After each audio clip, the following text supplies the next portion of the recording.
പെട്ടെന്ന് CPM PM ശ്രീയായി മാറിയ കാഴ്ച കണ്ട് ജനങ്ങൾക്കൊപ്പം സ്വന്തം പാർട്ടിക്കാർ വരെ അമ്പരന്ന് പോവുകയാണ്. ഈ സാഹചര്യത്തിൽ ചാണ്ടി ഉമ്മന്റെ ഒരു ചോദ്യം ഏറെ ശ്രദ്ധ നേടുകയുമാണ്. ശബരിമല മറയ്ക്കാനാണോ PM ശ്രീയിൽ ഒപ്പുവെച്ചത് എന്ന്. ആ ചോദ്യം ഒന്ന് ചിന്തിച്ചാൽ ഏറെ പ്രസക്തമാണ്. കാരണം അത്രയും നാള് കത്തിക്കയറി നിന്ന ശബരിമല വിഷയം PM ശ്രീ വന്നപ്പോഴേക്കും ഒന്നൊതുങ്ങി.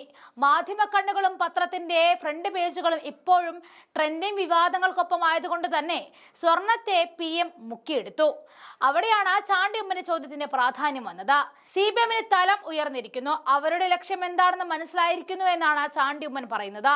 കൂടാതെ അഭിൻവർഗീയ വിഷയത്തിൽ പാർട്ടിക്കൊപ്പമാണ് നിൽക്കേണ്ടതെന്നും ഉമ്മൻചാണ്ടിയുടെ അനുസ്മരണ ദിവസം തന്നെ പാർട്ടി സ്ഥാനത്ത് നിന്ന് നീക്കം ചെയ്തപ്പോൾ വിഷമമുണ്ടാക്കിയെന്നും പക്ഷെ താൻ പാർട്ടിക്കൊപ്പം നിന്നു എന്നും വളരെ പോസിറ്റീവായി പറഞ്ഞൊരു കാര്യത്തെ മാധ്യമങ്ങൾ വളച്ചൊടിച്ച് നെഗറ്റീവാക്കി ചാണ്ടി ഉമ്മനെ പരിഭവമാക്കി അവതരിപ്പിച്ചാലും അദ്ദേഹം എതിർപ്പ് അറിയിച്ചു. മാത്രമല്ല കോൺഗ്രസിൽ ഇല്ലാത്ത ഗ്രൂപ്പ് മാധ്യമങ്ങൾ ഉണ്ടാക്കി തന്നെ ടാർഗറ്റ് ചെയ്യുകയാണെന്നുമാണ് ചാണ്ടി ഉമ്മൻ തുറന്നടിക്കുന്നത്. ഇതാദ്യമായിട്ടാണ് മാധ്യമങ്ങൾക്ക് മുന്നിൽ ചാണ്ടി ഉമ്മൻ എതിർപ്പ് അറിയിക്കുന്നത്. പുതിയ ചുമതല നൽകിയതിൽ സന്തോഷമുണ്ടെന്നും അദ്ദേഹം പറഞ്ഞു. ചാണ്ടി ഉമ്മന്റെ ദൃശ്യങ്ങളിലേക്ക് പോകാം. അങ്ങനെ നമുക്ക് നിങ്ങളൊരു കാര്യം മനസ്സിലായി, 1000 കുട്ടികളാണ് പങ്കെടുക്കുന്നത്.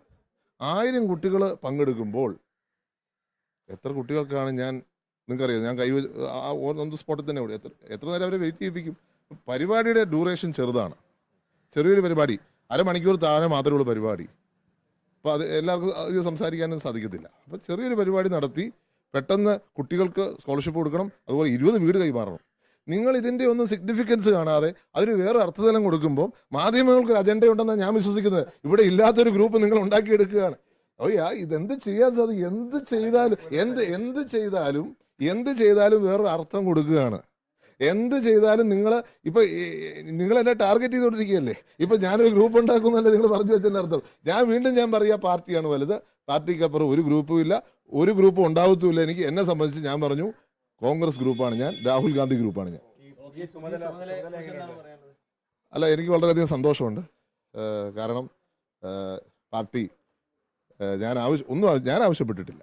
പക്ഷെ പാർട്ടി ഇങ്ങനൊരു വലിയ ഒരു ഉത്തരവാദിത്വം, നിങ്ങൾക്കറിയാം, വളരെ പ്രാധാന്യമുള്ള 2 സംസ്ഥാനങ്ങളാണ്. പ്രത്യേകിച്ച് അരുണാചൽ പ്രദേശ് നമ്മുടെ തന്ത്രപ്രധാനമായ ഒരു സംസ്ഥാനങ്ങളിലൊന്നാണ്.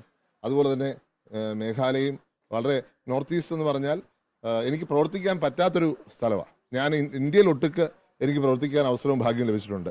ഡൽഹിയിലാണ് എൻ്റെ പ്രവർത്തനം ഞാൻ തുടങ്ങിയത്. കർണാടക ഉൾപ്പെടെ, ഒറീസ ഉൾപ്പെടെ ഇന്ത്യയിൽ ഒട്ടുക്ക് എനിക്ക് പോകാൻ സാധിച്ചിട്ടുണ്ട്. മധ്യപ്രദേശും ഛത്തീസ്ഗഡും ഒക്കെ എൻ്റെ പ്രവൃത്തി പദങ്ങളായിരുന്നു. മഹാരാഷ്ട്രയിൽ പ്രവർത്തിച്ചിട്ടുണ്ട്. അതുപോലെ തന്നെ ചണ്ഡീഗഡ് ഉൾപ്പെടെ, ഹിമാചൽ പ്രദേശ് ഉൾപ്പെടെ എല്ലാ സ്ഥലങ്ങളും എനിക്ക് പ്രവർത്തിക്കാൻ സാധിച്ചിട്ടുണ്ടെങ്കിലും നോർത്ത് ഈസ്റ്റിൽ എനിക്ക് പോകാൻ സാധിച്ചിട്ടില്ല. ഇപ്പോൾ എന്നെ വലിയൊരു ഉത്തരവാദിത്തമാണ് ഏൽപ്പിച്ചത്. 2 സംസ്ഥാനങ്ങളുടെ ടാലൻറ്റ് ഹണ്ട് അതിൻ്റെ ഭാഗമായിരിക്കുക. ഇന്നലെ ആയിരുന്നു ഫസ്റ്റ് കോർഡിനേറ്റർമാരുടെ മീറ്റിംഗ് ഉണ്ടായിരുന്നത്. വളരെ സീനിയർ ആയിട്ടുള്ള ലീഡേഴ്സാണ് അതിനകത്തുള്ളത്.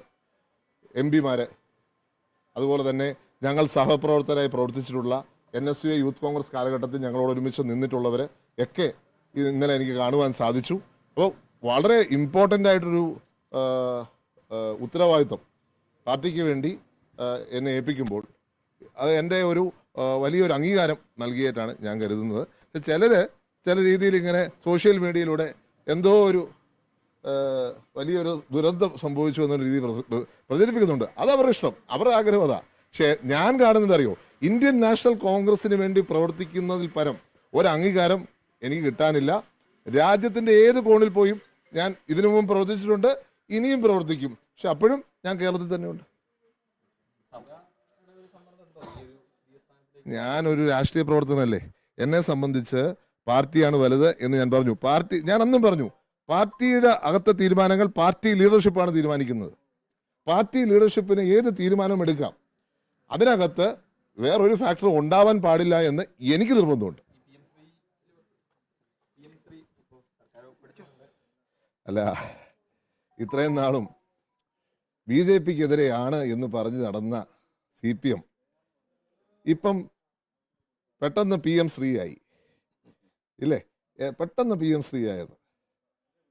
അവർക്കിപ്പം ഹെഗ്ഡേവാറിനെ കുറിച്ച് പഠിപ്പിക്കാം, ആരെക്കുറിച്ച് പഠിപ്പിക്കാം. CPM ഉയർന്നു കഴിഞ്ഞിരിക്കുക.